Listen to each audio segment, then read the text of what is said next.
Kita beralih ke sorotan lainnya, saudara. Jelang debat Pilpres ketiga, Presiden Joko Widodo bertemu Menteri Pertahanan Prabowo Subianto Jumat malam. Pertemuan Prabowo dan Jokowi sambil makan malam bersama di sebuah restoran di daerah Menteng, Jakarta Pusat. Belum diketahui apa yang dibahas keduanya selama kurang lebih 1 jam. Namun, pertemuan Prabowo dan Jokowi semakin memperkuat sinyal dukungan Jokowi di Pilpres.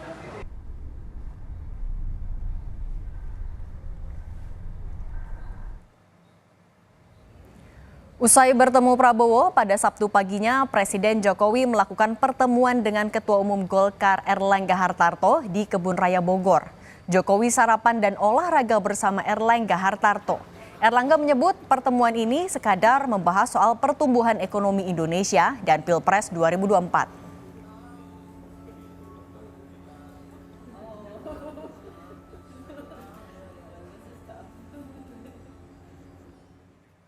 Di tengah makin mendekatnya Jokowi dengan Prabowo Subianto, Presiden Joko Widodo dikabarkan absen menghadiri acara ulang tahun ke-51 PDI Perjuangan. Absennya Jokowi karena ada jadwal melakukan kunjungan kerja ke Filipina. PDI Perjuangan tak mempermasalahkan jika Presiden Jokowi tidak hadir pada acara ulang tahun PDIP pada 10 Januari mendatang. Sekjen PDI Perjuangan Hasto Kristianto menyatakan, peringatan ulang tahun ke-51 PDI Perjuangan tahun ini akan diadakan di tingkat RT dan RW. Salam damai sejahtera untuk kita semuanya. Kita merdeka. Ganjar Mahfud melibatkan rakyat sebagai jati diri PDI Perjuangan sehingga di RT dan RW. Kami sudah mendapat informasi juga bahwa Pak Presiden Jokowi akan melaksanakan tugas negara dengan ke luar negeri di Filipina. Tetapi watak kegiatan kali ini adalah turun ke bawah menyatu dengan rakyat itu sendiri. Sebelumnya, Koordinator Staf Sus Presiden Ari Dwi Payana buka suara soal Presiden Joko Widodo yang disebut condong memberikan dukungan ke Prabowo Subianto. Ari tidak membenarkan ataupun membantah klaim itu. Namun ia menegaskan Jokowi fokus bekerja agar pemerintahan dan program pembangunan berjalan maksimal. Terkait ketidakhadiran Jokowi di ultah PDIP, Ari menegaskan kunjungan kerja Presiden ke luar negeri telah dijadwalkan bukan untuk menghindari perayaan HUT PDI Perjuangan. Sekarang dikatakan sudah condong ke satu paslon, sudah tidak netral begitu. Saya tidak komentar itu, tapi saya mengatakan Presiden bekerja, memimpin pemerintahan ini dan juga memastikan program-program strategis berjalan dengan baik. Soal klaim di luar saya tidak merespon itu. Tapi yang jelas ada rencana ke luar negeri. Bukan hindarin HUT PDIP ya, Bu? Ya? Ke luar negeri bukan hindarin HUT PDIP ya? Enggak lah, pasti ada sudah rencana yang sudah diatur. Capres nomor urut 1 Anies Baswedan menanggapi santai terkait pertemuan antara Presiden Jokowi dan Prabowo Subianto. Anies menilai pertemuan ini wajar antara Presiden dan menterinya. Anies Baswedan tidak mempermasalahkan pertemuan keduanya selama masih dalam konteks sebagai Presiden dan Menteri. Anies menyampaikan pertemuan ini lumrah dan tak perlu dipermasalahkan meski diketahui pertemuan keduanya terjadi jelang debat Pilpres 2024.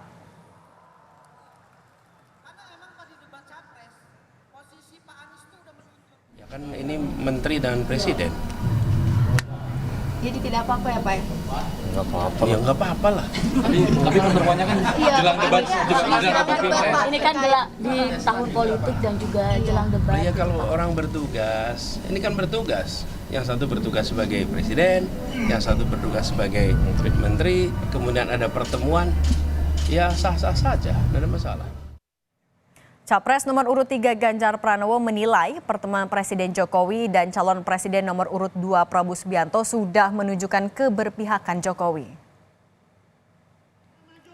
Ganjar menilai pertemuan Jokowi dengan Prabowo adalah hal biasa. Namun, Ganjar bilang lebih baik Presiden Jokowi menegaskan arah dukungannya pada paslon. Ganjar mengaku tidak masalah dengan pilihan Jokowi. Namun Ganjar mengingatkan agar tidak ada penyalahgunaan kekuasaan.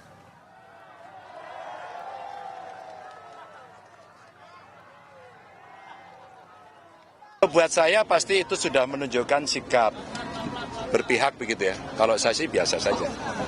Kan memang sudah berpihak. Malah lebih baik kalau ditegaskan bahwa ya saya berpihak. Yang penting tidak akan ada penyalahgunaan kewenangan, kekuasaan, sehingga semua akan bisa fair play ya, bisa jurdil begitu. Kalau buat saya biasa saja. Pak, tidak masalah Pak Jokowi berpihak ke 02 pada... Buat saya tidak masalah, itu sebuah pilihan kok.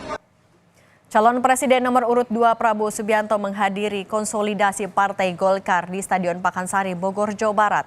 Dalam momen ini, Prabowo memasak nasi goreng.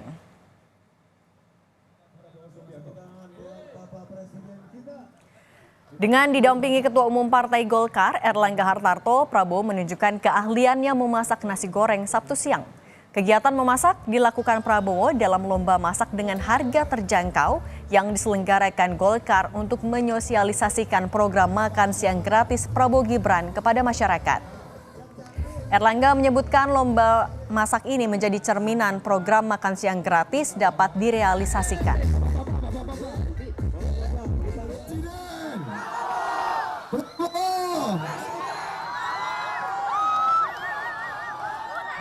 Kalau kita berikan mereka makan siang gratis, berarti penghasilan dari keluarga itu bisa disisihkan untuk pembelian ataupun pengeluaran yang lain.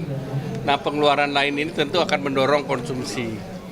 Dan konsumsi ini tentu mendorong pertumbuhan ekonomi. Demikian pula daripada UMKM yang terlibat, contohnya juga peternakan ayam, telur, itu demand-nya meningkat. Calon Wakil Presiden nomor urut 1 Muhaimin Iskandar pergi ke Pasar Legi Jombang, Jawa Timur. Caimin memborong es dan sate jualan para pedagang. Caimin memborong es godir dan sate untuk dibagi-bagikan kepada warga yang sedang berbelanja di Pasar Legi Sabtu siang. Saat meninjau Pasar Legi, Caimin berdialog dan menanyakan kondisi pasar kepada para pedagang. Caimin juga bermaksud belajar dari kerabatnya yang juga seorang konten kreator untuk berbagi.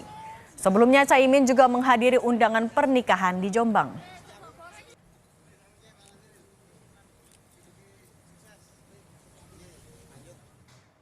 Calon Wakil Presiden nomor urut 2, Gibran Raka Buming Raka main futsal bersama anak-anak kiai dari sejumlah pondok pesantren di Pulau Jawa. Saat berlaga, Gibran mengenakan kaos bernama punggung Samsul. Gibran menemui sejumlah Gus dan Ning di Kabupaten Cirebon, Jawa Barat. Gibran bermain futsal dengan memakai sarung seperti yang biasa dilakukan santri di pondok pesantren. Yang menjadi sorotan, Gibran juga mengenakan kostum bernama punggung Samsul. Kepada para Gus yang merupakan pimpinan pondok pesantren, Gibran berjanji menjalankan program dana abadi untuk pesantren dan siap mentransformasikan pesantren.